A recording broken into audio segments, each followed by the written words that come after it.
I'm here today with Finn Allen, Newcastle University AFC centre-half. So I was there on that day, but often the view on the pitch is different. So in the light of the chaotic events during the George Dobbins League Cup clash, how do you and the team reflect on the match's abandonment?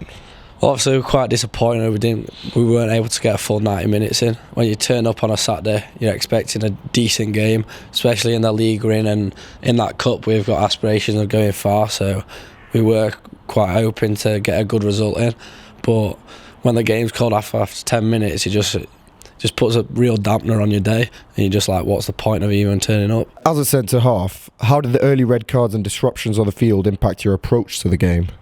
Well, because the striker was the one who got sent off to start with, it made it a lot more easy for us, because we knew we'd be able to just take a much more of a breather when playing the ball. We'd get it off the keeper, and we knew if one of their wingers or midfielders tried pressing us, we'd just play it through to the midfielder or our fullback, and we knew we'd be able to play around them. From your perspective on the pitch, how did the incidents on the field, such as the red cards and the thrown flag in particular, influence the team dynamics during the brief period of play?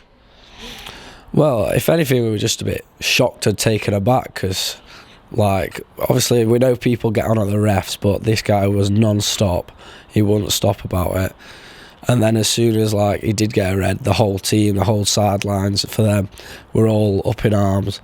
They were all annoyed. So when people are just shouting, you just want to get on with it. And it was just frustrating more than anything, just having to stop for so long and then it eventually being called off. That was just the icing on the cake.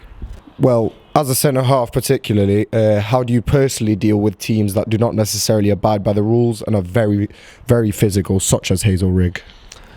Well, obviously there's a way to bend that, and if you know they're going to be aggressive, if you kind of wind them up a lot of the time, they do become rash and they do get annoyed. So we know we're at a standard where we know that's going to happen, and we've got the ability to just push them a bit more. If there's a tackle, we'll make sure we go into it harder. If there's a chance to just give them a little nudge, we will do that to wind them up a bit more, and that's where we'll be able to get more yellows and reds against them. Moving on, given the unique circumstances of the match, what kind of mental and emotional toll did it take on the players, and how do you plan to regroup for further fixtures? Well, mentally, I think it just makes us more determined, because we know we've got them next week in another cup match, a different cup match. So after they've wasted our time, we want to kind of waste their time and make sure that we absolutely demolish them into the next game, and make sure they don't want to play in that cup again anyway, so we don't have to face them again. How important is it for the team to maintain focus and composure amidst unexpected challenges, both within the match and in a broader context of various league competitions? Well, because we hadn't played for a while, obviously a full 90 minutes would have made us a lot sharper, so doing 15 minutes or whatever it ended up being, that didn't really help with our sharpness, and with the current weather it's just been awful. However, we know that we have aspirations of winning the cup and the league this year, so that's why we stay behind and did extra drills, because we know that we want to be better, and that kind of just sharpened us a bit more.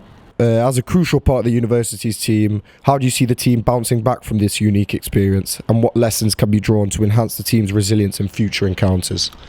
Well, as we said, because we've got them next week, I think the boys are just even more determined than ever, and we know that the refs are of a suitable level, that if anything like that is happening and there is any danger to our safety, such as a flag being thrown in the air, that we know the ref's going to deal with it properly. This has been Finley Allen, and we'll see you next time.